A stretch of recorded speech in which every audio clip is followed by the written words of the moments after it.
It began with a silence that hid thunder.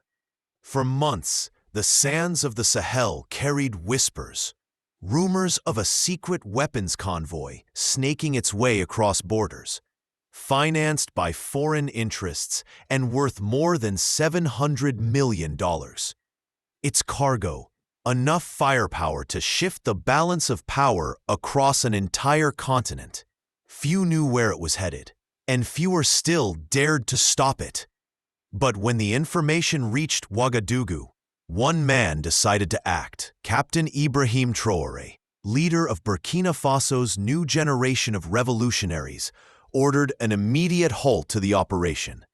In that single decision, Africa's destiny tilted between peace and war. The convoy had left a coastal port under the pretext of humanitarian cargo, containers labeled as agricultural machinery and medical equipment. Inside were precision rifles, night vision systems, armored vehicles, and crates of ammunition stamped with foreign insignias. Intelligence reports suggested the shipment was not meant for any recognized government, but for private militias positioned near key mineral zones. The objective, analysts claimed, was to destabilize the Sahel corridor, reopen access to gold routes, and pressure nations that had recently broken ties with the West. Traoré's Burkina Faso was one of them. By rejecting neo-colonial military pacts, it had become both a symbol of sovereignty and a target. When local scouts spotted unusual truck movements crossing the northern frontier, suspicion hardened into evidence. Satellite imagery confirmed a convoy stretching nearly 2 kilometers, an entire mobile arsenal creeping through the desert under heavy escort. Traoré's command center convened an emergency midnight session. Military aides described him pacing before a flickering map, his jaw set, his eyes fixed on the coordinates. The stakes were enormous. Intercepting a convoy of this scale could trigger international outrage, even retaliation. But allowing it to pass would mean surrendering African soil to shadow wars. In the early hours of dawn, he gave the order: intercept at all costs. Armored units rolled out from bases near Kaya and Dori, cutting off possible escape routes. Drones silently hovered above, transmitting heat signatures. Local villagers, awakened by the rumble of engines, watched columns of soldiers fanning out into the dunes. At sunrise, contact was made. The lead truck ignored radio warnings. Within minutes, the Burkinabe forces blocked the road. What followed was a tense standoff that lasted more than 3 hours. The drivers claimed diplomatic immunity, presenting forged documents from a defunct regional mission. Their escorts spoke a mix of foreign languages, none African. When officers inspected the first container, they found rifles wrapped in fertilizer sacks and rocket launchers disguised under medical crates. The truth was undeniable. Traoré personally addressed the nation that evening. His tone was calm but heavy. "We have seized a convoy carrying weapons destined to destroy our people. Those who financed it believed Africa would remain asleep. They were wrong." Across the continent, his words echoed like a drumbeat. Social media erupted with praise, disbelief, and fear. Some celebrated him as the guardian of African dignity. Others warned he had just lit the fuse of confrontation with powerful global players. Western embassies demanded clarification. International media outlets, initially skeptical, confirmed through leaked manifests that the cargo was indeed military grade. Within days, satellite photographs of the seized trucks flooded the internet, each image amplifying the gravity of the discovery. Behind closed doors, diplomatic cables flew between capitals. Intelligence agencies scrambled to trace the convoy's financiers. Preliminary investigations linked shell companies in Eastern Europe and the Gulf, operating under humanitarian fronts. Their networks stretched from Dubai to Dakar, blending legal trade with covert logistics. The $700 million valuation, analysts said, was conservative. The true cost included political leverage, control of resources, and influence over transitional governments. For decades, Africa had served as both battlefield and prize for foreign interests. Traoré's blockade had just disrupted a system that thrived on secrecy. Inside Burkina Faso, the operation became a test of national resolve. Skeptics within the army feared that confronting such powerful backers could invite sanctions or sabotage. But popular support was overwhelming. Crowds poured into the streets of Ouagadougou, waving flags, chanting for sovereignty. They called it the Convoy of Shadows. For many Africans, the event symbolized more than a single seizure. It marked the moment a young generation refused to be manipulated. In cafes from Bamako to Niamey, debates flared about who truly ruled the continent, its people or the external powers behind closed doors. Across the ocean, policymakers held emergency sessions. Some argued for restraint. Others urged punitive measures against Traoré's government. Economic pressure was considered. Aid packages were reviewed. Yet public opinion complicated the calculus. Images of African soldiers standing proudly beside the captured trucks had already gone viral, framed as David confronting Goliath. Any harsh reaction risked confirming exactly what Traoré had denounced, that the world's richest nations preferred control to cooperation. While global news cycles focused on speculation, regional intelligence uncovered more startling details. The convoy's planned route passed near disputed mining zones, rich in lithium and uranium. Documents recovered from drivers' satchels referenced Project Stability, a codename allegedly tied to a series of covert operations meant to engineer leadership changes across 3 Sahel nations. Analysts from independent think tanks concluded that, had the weapons been delivered, Africa might indeed have been minutes away from a chain reaction of civil conflicts. Traoré's decision, whether born of instinct or intelligence, had pulled the continent back from the brink. Inside his headquarters, Traoré remained characteristically reserved. He refused to disclose which nation or company had commissioned the shipment, citing ongoing investigations.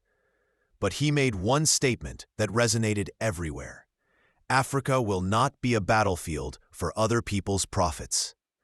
His defiance inspired neighboring countries to tighten border checks and review foreign aid shipments. Mali and Niger quickly announced joint patrols, reinforcing a new alliance of mutual defense.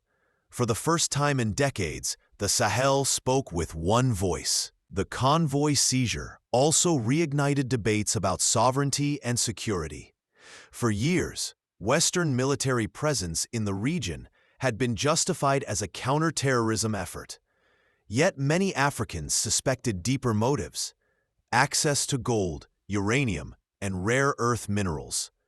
The exposure of a private arms network lent weight to those suspicions. Political commentators describe the moment as Africa's Sahel Spring, a collective awakening to the mechanisms of exploitation disguised as partnerships. The symbolism was undeniable.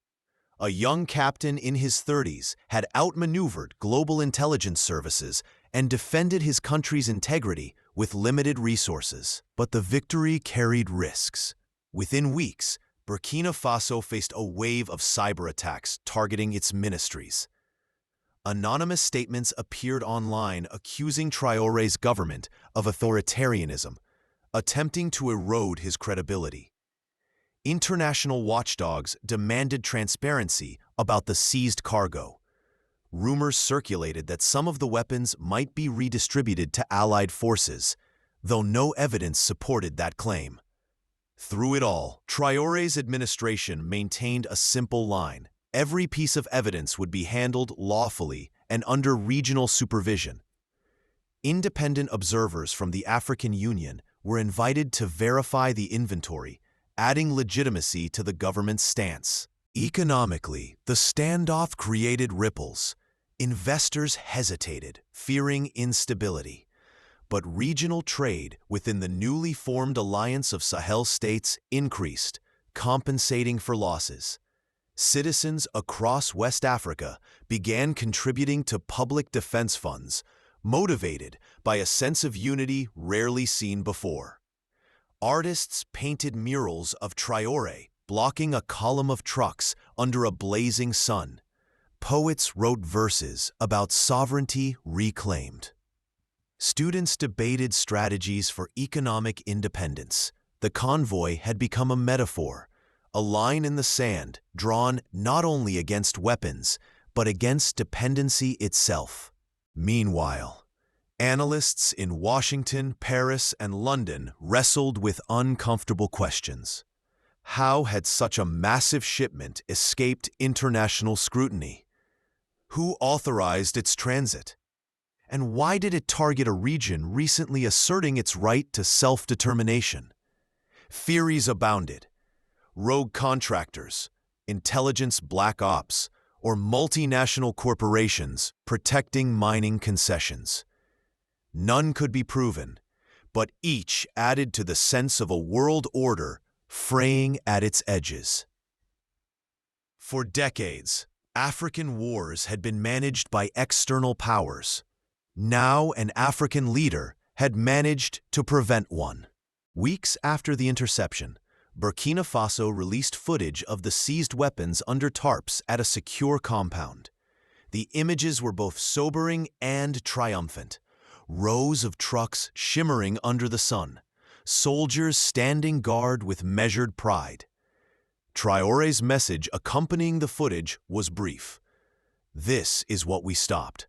Not just guns, but the chains meant for our children. The video spread across social media with millions of views, transforming him into an emblem of resistance. Youth movements across the continent adopted his words as a slogan. Africa will not bow. In the corridors of diplomacy, however, tension remained. Certain nations quietly suspended aid. Others offered covert support, hoping to strengthen a new balance of power in the region. Behind the scenes, African intelligence services coordinated to dismantle remnants of the network behind the convoy. Arrests followed in ports and airports, from Abidjan to Djibouti. Interpol issued notices for several foreign contractors linked to the operation. Each revelation confirmed that Traoré's interception had uncovered a system stretching far beyond Burkina Faso's borders. As months passed, calm returned, but the political landscape had changed. Africa had witnessed a demonstration of sovereignty that could not easily be reversed. Traoré's name joined those of historic anti-colonial figures. Yet he remained pragmatic, emphasizing that symbolism was not enough. True independence, he declared, is built through unity, not slogans. His government pushed for local arms manufacturing, education reforms, and regional self-reliance. Whether his ambitions would succeed remained uncertain, but few doubted his courage. Internationally, think tanks labeled the incident a strategic shock. Defense analysts admitted that the interception had disrupted multiple hidden supply chains. Some called it the most significant anti-arms operation in Africa since the end of the Cold War. Yet, official acknowledgement from the nations implicated never came. Silence became the language of denial. In public, they spoke of cooperation. In private, they recalibrated their strategies.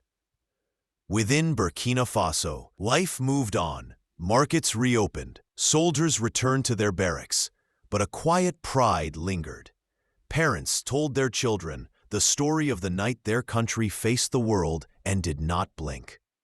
Historians later noted that the event coincided with a broader shift, African states beginning to trade more with one another, build independent energy grids, and challenge exploitative contracts. The convoy blockade became the symbolic starting point of that transformation. Still, skeptics asked, had Africa merely postponed conflict or truly changed its fate? The question lingered like desert dust. Even as new alliances formed, old powers watched for opportunities to reassert influence. Economic pressures replaced direct intervention.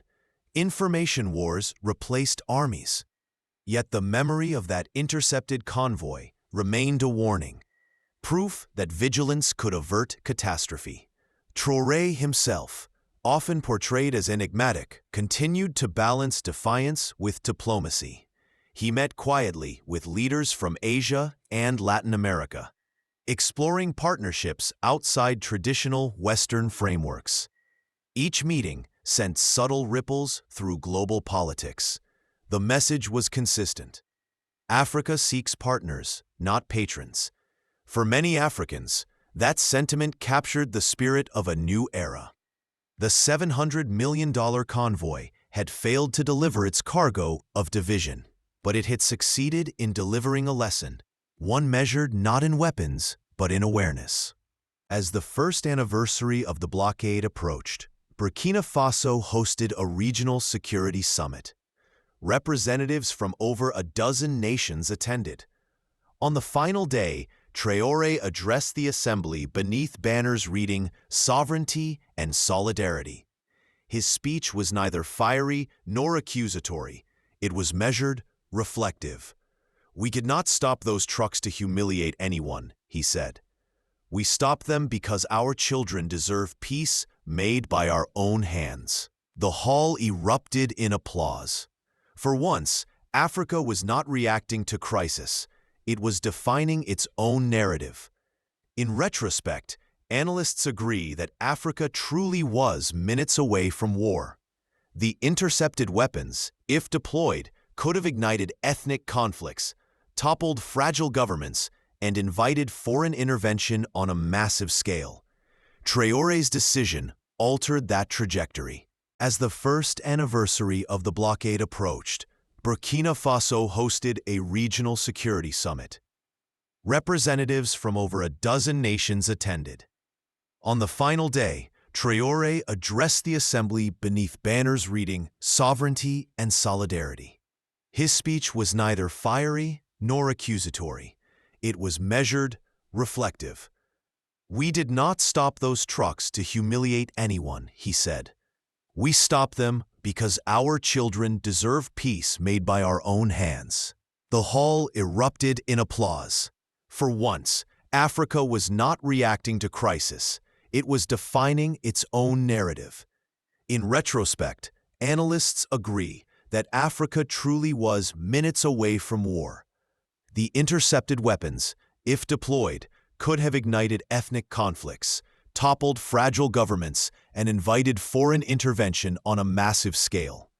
Traoré's decision altered that trajectory. Whether history will remember him as savior or simply as sentinel depends on what follows. But one truth remains. That day in the Sahel proved the power of leadership, guided by conviction rather than compliance. As night falls over Ouagadougou today, the trucks still stand under guard, silent monuments to a battle that never happened. Their rusting metal gleams faintly in the moonlight, a reminder of the price of vigilance. Africa may not yet be free from external designs, but it is no longer blind to them.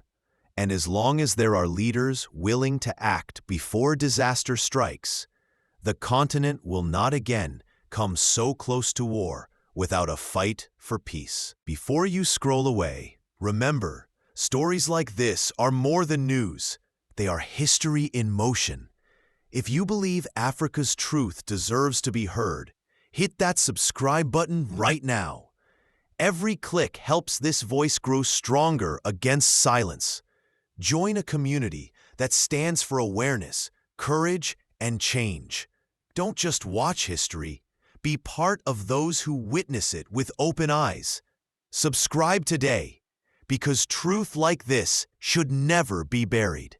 Turn on the bell icon so you never miss the stories they don't want you to hear. Together, let's make sure the world keeps watching and never forgets.